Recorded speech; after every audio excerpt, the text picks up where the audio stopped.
क्योंकि इनका सेंटर दर्शकों उत्तर प्रदेश में था, एपी सेंटर, और अब वहां पर एनएसजी कमांडोज उतर गए हैं मैदान में। आपको एक्सक्लूसिव तस्वीर दिखाता हूं। ऑपरेशन शुरू हो गया एनएसजी कमांडोज का, देख रहे हैं आप। क्रूज पे एनएसजी के जवान उतर रहे हैं, देखिए आप। और यहां पर एनएसजी का ऑपरेशन बताता है कि यूपी कितना संवेदनशील है।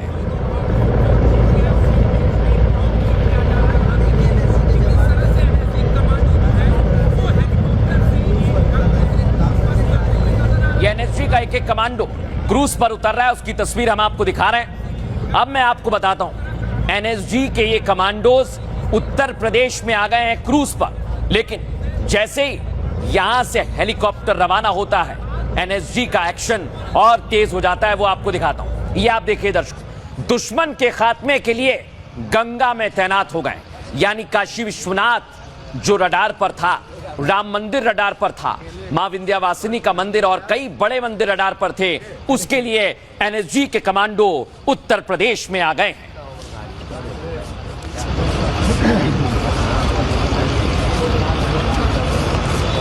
अब दर्शकों, एपी सेंटर जो उत्तर प्रदेश में था उसका खुलासा हो गया है। यूपी में डॉक्टर आरिफ को गिरफ्तार किया गया है कानपुर से। यही है, ये जो आतंकी बने, व्हाइट कॉलर आतंकी इनके संपर्क में था। अब मैं आपको एक और तस्वीर दिखाता हूं, दिखाइए इधर। ये है इनकी लेडी सरगना जो लगातार चर्चा में है, यही ब्रेन वॉश कर रही थी आतंकी नंबर दूसरा। अब तीसरा बताता हूं दर्शकों आपको मैं, ये है डॉक्टर आदिल, ये है यूपी का ही है आतंकी नंबर 3, इसलिए मैं कह रहा हूं यूपी एपी सेंटर बना हुआ था। अब चौथा आतंकी मैं बताता हूं दर्शकों, ये आप देख रहे हैं, इसकी भी गिरफ्तारी की पूरी तैयारी की गई और उत्तर प्रदेश से ही इसका कनेक्शन सामने आया है। अब मैं आपको पांचवा आतंकी बताता हूं, यह कानपुर से गिरफ्तार किया गया है दर्शकों, इसलिए मैं कह रहा हूं कि यूपी इन आतंकियों का एपी सेंटर बन गया। पूरी कहानी आपको आगे बताऊंगा, लेकिन उससे पहले हैदराबाद का मॉड्यूल देख रहे हैं आप, इसका कनेक्शन भी उत्तर प्रदेश से है, क्योंकि ये राइजिन बना रहा था, जहर बना रहा था, और इसलिए कहा जा रहा है कि इस वक्त योगी आदित्यनाथ की नजर है। योगी आदित्यनाथ, उनकी पुलिस, और आपको दिखाया मैंने एनएसजी कमांडोज की एंट्री बता रही है कि उत्तर प्रदेश टारगेट पर था, लेकिन इस समय उत्तर प्रदेश में अलर्ट है। नया भारत, भारत की सुरक्षा, भारत की संप्रभुता और भारत की अखंडता के साथ कोई समझौता नहीं करता है। जो भारत की सुरक्षा में सेंध लगाएगा उसकी कीमत चुकाएगा। अब दर्शकों मैं आपको बताने वाला हूं कि उत्तर प्रदेश एपी सेंटर क्यों है। आइए जरा आपको दिखाता हूं। ये तस्वीर जो दर्शकों आप देख रहे हैं, इसे जूम इन करिए, और ये बताने के लिए काफी है कि दिल्ली धमाके का यूपी कनेक्शन क्या है। सहारनपुर में इनका एपी सेंटर था दर्शकों, लखनऊ में बुरका ब्रिगेड काम कर रही थी, फिर कानपुर में इनका ट्रेनिंग हब था दर्शकों, लखीमपुर में आतंकियों का होमलैंड था, यहां पर जा रहे थे, हापुड़ से भी एक प्रोफेसर गिरफ्तार किया, इनका ठिकाना बन गया था, और शामली में राइजिन जहर बनाने वाले आतंकी का घर है, जिसकी तस्वीर मैंने आपको दिखाई। यह बताने के लिए काफी है कि उत्तर प्रदेश एपी सेंटर था, लेकिन योगी के रहते इनका प्लान फेल हो गया। देखिए रिपोर्ट।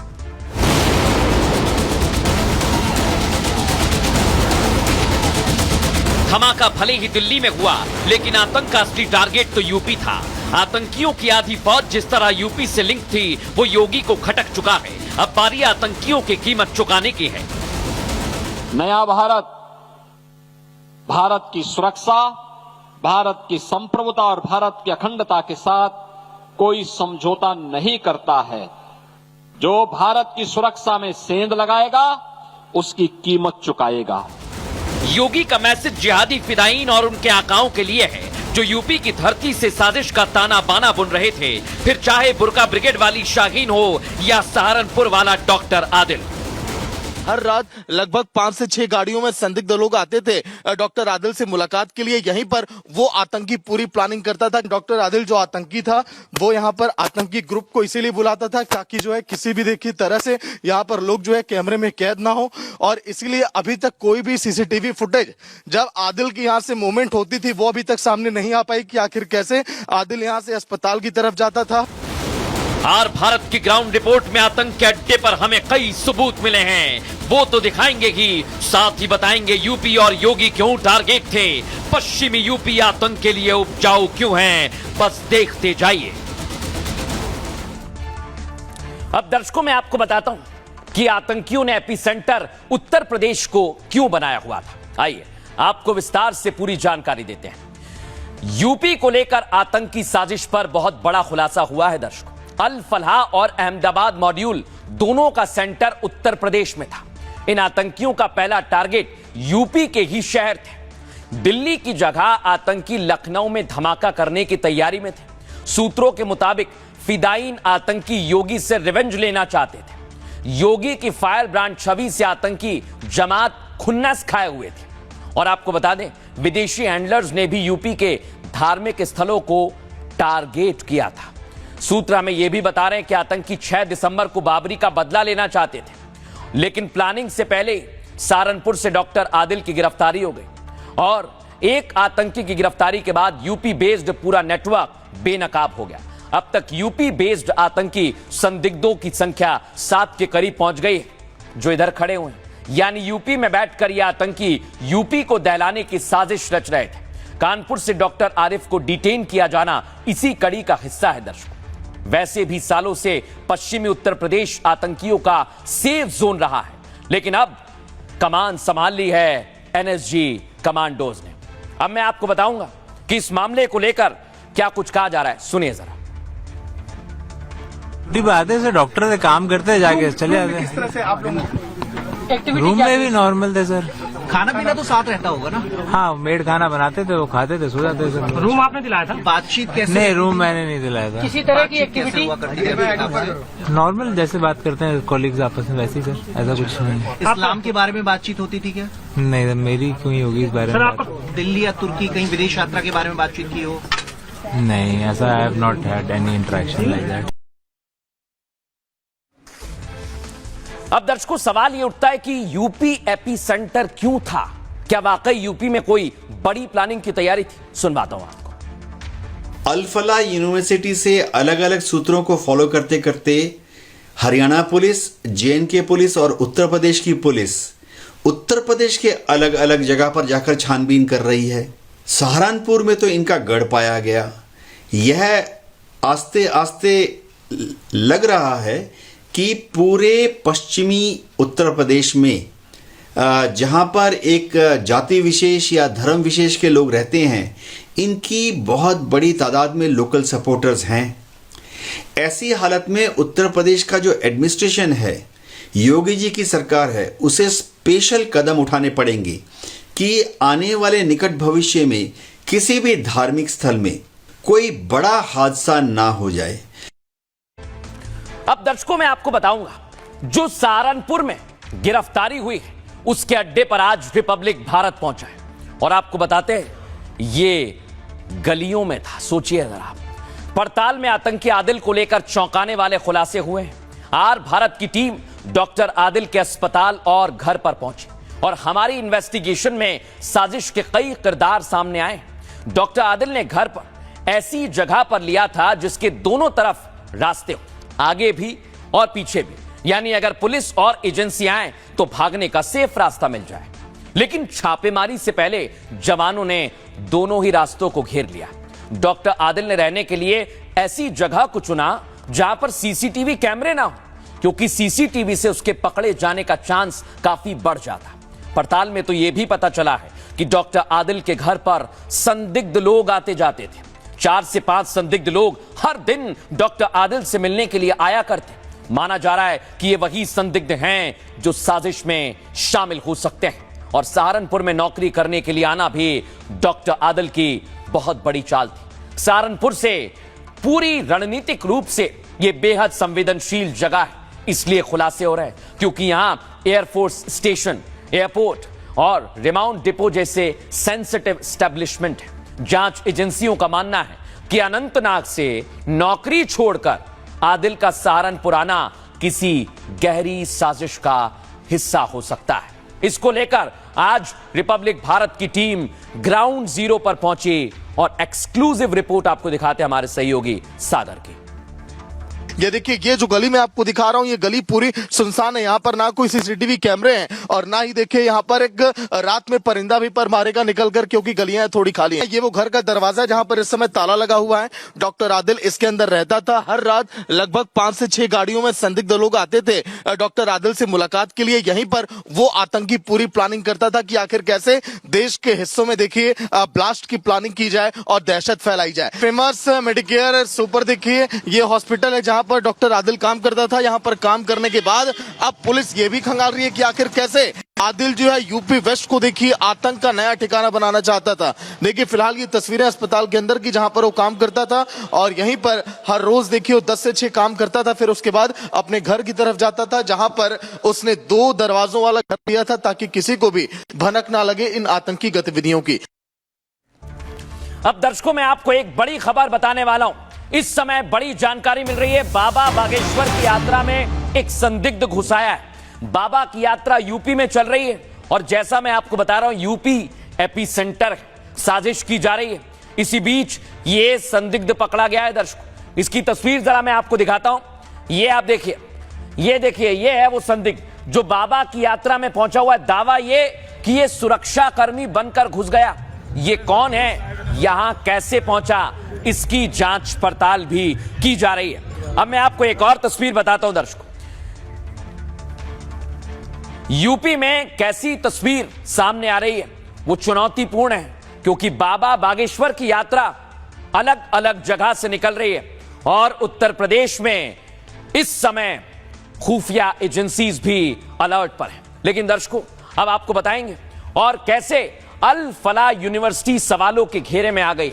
अल फला यूनिवर्सिटी से कई किरदार सामने आए हैं, उनका सामने आना बाकी है। लेकिन इस बीच चौथी गाड़ी कहां है, 300 किलो विस्फोटक कहां चला गया है, उसकी पूरी जानकारी आज मैं आपको देने वाला हूं। लेकिन ब्लास्ट से कुछ देर पहले का सीसीटीवी फुटेज दिखाता हूं आपको। दिखाइए जरा, ये आप देखिए, दिल्ली में कार ब्लास्ट हुआ। देखिए आप, इतनी कार आसपास खड़ी हुई है, 10 से ज्यादा, और फिर होता है धमाका।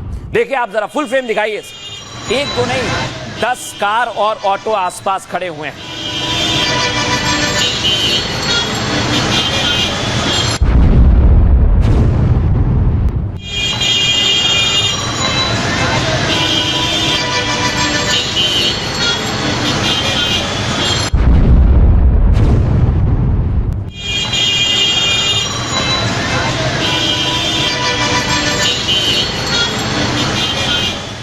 अब दर्शकों, धमाके से पहले कार को देखा गया दिल्ली के व्यस्ततम इलाके सीपी यानी क्लॉट प्लेस, और ये वही कार है जिसमें धमाका हुआ है दर्शकों। और ये कार देखी गई, ये कार कहां पर गई, किस किस से उमर की मुलाकात हुई, एक एक चीज आपको बताऊंगा।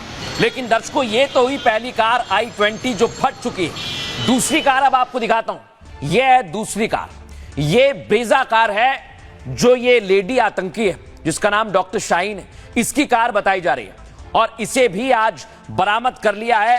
कल लाल रंग की कार भी पकड़ी गई थी, दिखाता हूं मैं आपको। उस लाल रंग की कार को पुलिस ने अपने कब्जे में ले लिया। यह है वो कार, देखिए जरा, इसको आज पुलिस ने अपने कब्जे में ले लिया है। इसकी जांच पड़ताल की जाएगी। यानी 3 कार इस समय पुलिस ने अपने कब्जे में ले ली है। लेकिन दर्शकों, चौथी कार कहां है, 300 किलो विस्फोटक कहां है, इसको लेकर पुलिस की जांच पड़ताल तेज है। दिखाता हूं आपको।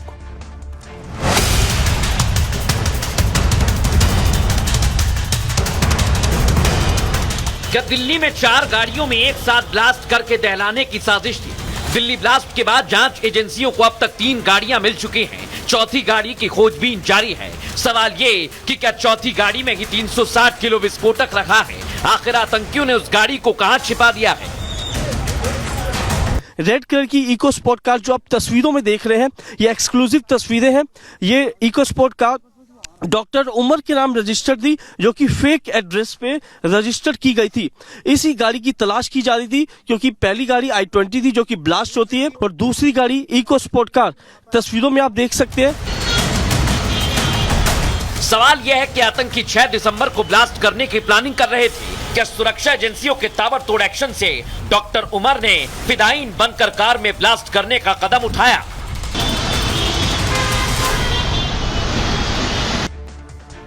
आपके काम की खबर है दर्शकों, और आपको यह खबर देखनी ही चाहिए। मैं क्यों कह रहा हूं, आइए जरा विस्तार से समझाता हूं। ये देखिए 4 गाड़ियां और इनमें ब्लास्ट करने की तैयारी थी। आतंकी उमर कार चला रहा था, जो सफेद Hyundai i20 आप देख रहे हैं। कार में विस्फोटक भरा हुआ था। उमर ने ब्लास्ट करके कार को उड़ा दिया है। पहली कार। फिदाइन हमले में खुद भी मारा गया है। उमर का डीएनए उसके मां और भाई से मैच हो गया है। i20 कार से मिली हड्डियों से डीएनए मैच किया गया। दूसरी कार जो लाल रंग की कार है, डॉक्टर उमर नबी के नाम से रजिस्टर्ड थी दर्शकों, और पुलिस कार को जांच के लिए ले गई है, जो तस्वीर मैंने आपको दिखाई। लेकिन ये तीसरी कार जो देख रहे हैं, अल फलाह यूनिवर्सिटी में संदिग्ध कार मिली है। डॉक्टर शाहीन, इसके नाम पर यह रजिस्टर्ड है कार ब्रेजा। लेकिन दर्शकों, चौथी कार कहां है? जांच एजेंसियों को अब इस कार की तलाश है। यह कार कौन सी है, किस कंपनी की है, कुछ नहीं पता। क्या चौथी कार में ही 360 किलो विस्फोटक भरा हुआ है? क्या आतंकियों ने उसे किसी पार्किंग में खड़ा कर दिया है? जांच एजेंसियों का दावा, नहीं, 4 गाड़ियों में ब्लास्ट होना चाहिए था, ऐसी पूरी इनकी तैयारी थी। लेकिन आतंकी i20 समेत 4 कारों में एक साथ ब्लास्ट करना चाहते थे, यह अभी तक पता चला है। हमले को बड़ा और घातक बनाने की भी इनकी तैयारी थी, और इसके लिए अब जांच पड़ताल को और ज्यादा तेज कर दिया। लेकिन ये चौथी कार कहां है, खुलासे होना बाकी है। एक्सपर्ट क्या कह रहे हैं, सुनिए जरा। जो टेरर मॉड्यूल था वो था कि 4 ग्रुप बनाए जाएंगे, 4 गाड़ियां होंगी। अब उसमें सफेद रंग की, लाल रंग की और सिल्वर कलर की गाड़ियां रिकवर कर ली गई, मगर वो 360 केजी एक्सप्लोसिव अभी भी मिसिंग है। उम्मीद है कि शायद वो चौथी गाड़ी में होगा। मॉड्यूल इसलिए था कि जो चलती हुई गाड़ी है उसमें अगर एक्सप्लोशन किया जाता है तो उसमें डबल इफेक्ट मिलता है, एक्सप्लोशन का इफेक्ट भी और इम्पैक्ट का इफेक्ट भी। इसलिए चलती हुई गाड़ी से एक्सप्लोड करना आसान भी है, इफेक्टिव भी है। देखा दर्शकों आपने, ये सवाल बहुत गहरे हैं, लेकिन अब मैं आपको लेकर चलता हूं अल फलाह यूनिवर्सिटी। ये देख रहे हैं आप, आज वहां बम स्क्वाड की टीम पहुंची। बम निरोधक दस्ता ये यूनिवर्सिटी दर्शकों पढ़ाने के लिए है या किस लिए है? सवाल कई सारे हैं, क्योंकि एक यूनिवर्सिटी में आज बम निरोधक दस्ता पहुंचा तो सुबह से इस यूनिवर्सिटी पर निगाहें थी। लेकिन अब दर्शकों मैं आपको एक तस्वीर दिखाता हूं। इस यूनिवर्सिटी के हेडक्वार्टर के अंदर रिपब्लिक भारत पहुंचा है। एक्सक्लूसिव तस्वीर दिखाइए जरा। ये हेडक्वार्टर दर्शकों ओखला दिल्ली में मौजूद है, और यहां देखिए जरा आप अंदर क्या क्या हो रहा है, कैसा इसका ऑफिस है। यहां पर आज हम एक्सक्लूसिव रिपोर्ट करने के लिए पहुंचे थे। तो दर्शकों हमें क्या मिला आपको बताता हूं। हमें मिली ये लाल डायरी, इसकी खबर हमारे पास आई दर्शकों कि कोई लाल डायरी है जिसमें बहुत कुछ है। लेकिन दर्शकों ये अभी एजेंसी के पास है, ये अभी पुलिस के पास है। इसके बारे में ज्यादा जानकारी जुटाई जा रही है, लेकिन ये लाल डायरी बहुत कुछ बताती है दर्शकों। इन आतंकियों की ये लाल डायरी है और इसमें क्या क्या हो सकता है। दिल्ली कार ब्लास्ट में धीरे धीरे एक के बाद एक खुलासे हो रहे हैं। आतंकी 8 से 12 नवंबर के बीच कई हमले की प्लानिंग कर रहे थे। जांच एजेंसियों को डॉक्टर उमर मुजम्मिल की डायरी मिली है दर्शकों। डॉक्टर उमर के रूम नंबर 4 और मुजम्मिल के रूम नंबर 13 से इस डायरी को बरामद किया गया। डायरी और नोटबुक में कोडवर्ड्स का इस्तेमाल किया गया है। रेफरेंस 8 से 12 नवंबर के तौर पर भी आ रहा है, जिसका अर्थ है 8 से 12 नवंबर के बीच हमला करने की तैयारी थी। 10 नवंबर को लाल किले के पास उमर ने फिदाइन हमला कर भी दिया।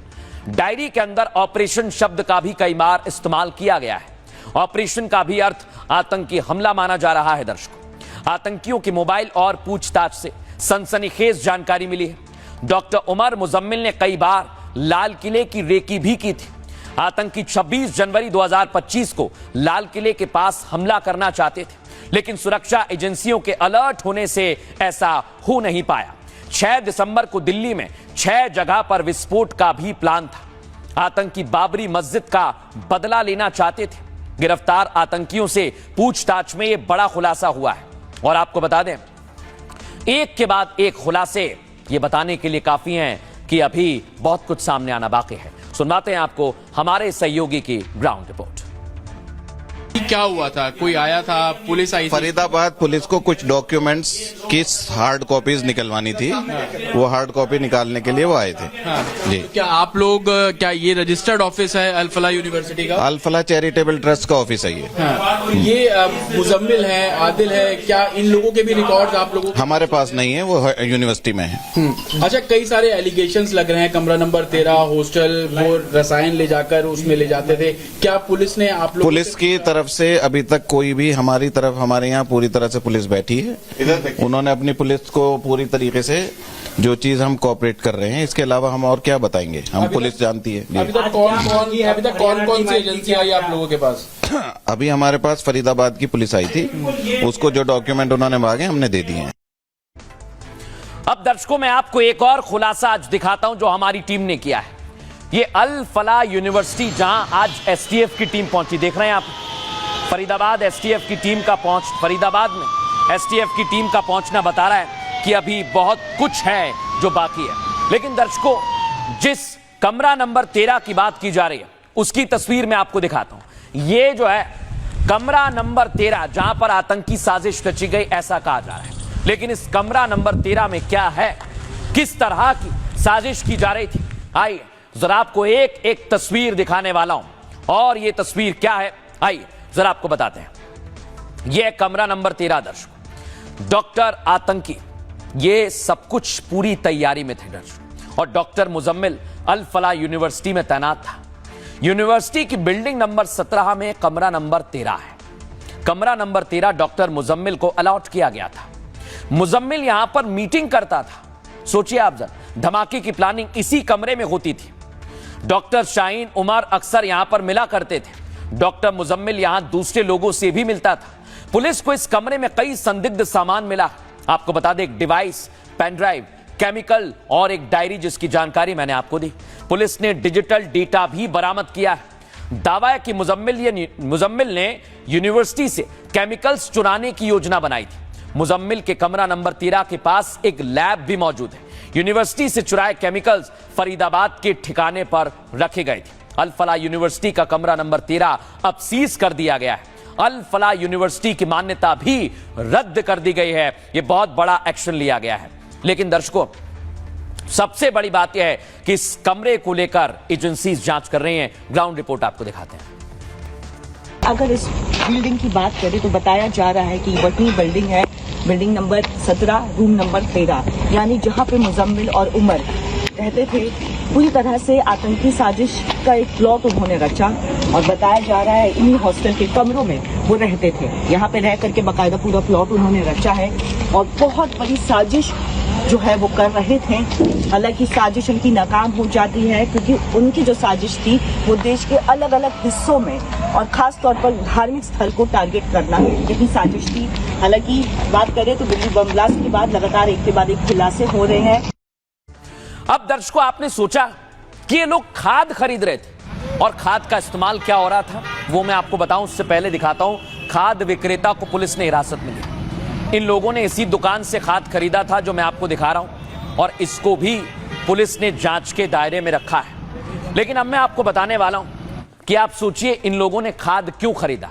सभी सवाल कर रहे थे, लेकिन खाद क्यों खरीदा है इसकी ग्राउंड रिपोर्ट आइए मैं आपको बताता हूं इसमें क्या खुलासा हुआ है। दिल्ली कार ब्लास्ट को लेकर सनसनीखेज खुलासा हुआ है। डॉक्टर उमर और मुजम्मिल ने 26 लाख रुपए जमा किए। इस रकम से ब्लास्ट के लिए विस्फोटक खरीदने थे। आतंकियों ने विस्फोटक बनाने के लिए खाद खरीदा। हरियाणा के मेवात से 26 क्विंटल खाद खरीदा गया। करीब 3 लाख रुपए में 26 क्विंटल एनपीके खाद खरीदा। खाद को यूनिवर्सिटी के बाहर एक कमरे में रखा गया। एनपीके में अमोनियम नाइट्रेट की काफी मात्रा होती है दर्शकों।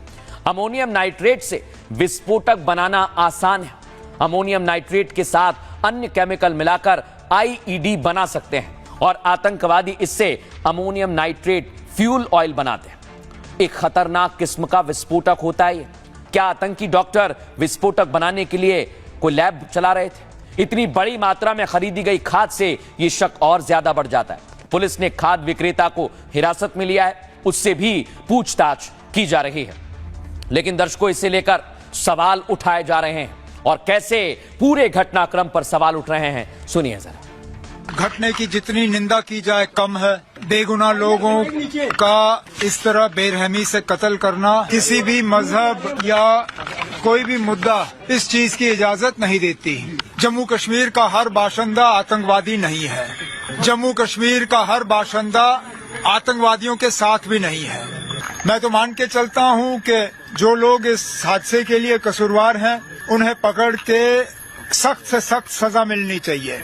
इन्वेस्टिगेशन चल रहा है और एक बार इन्वेस्टिगेशन पूरा हो जाए तब इस पर कमेंट करना ज्यादा बेहतर होगा।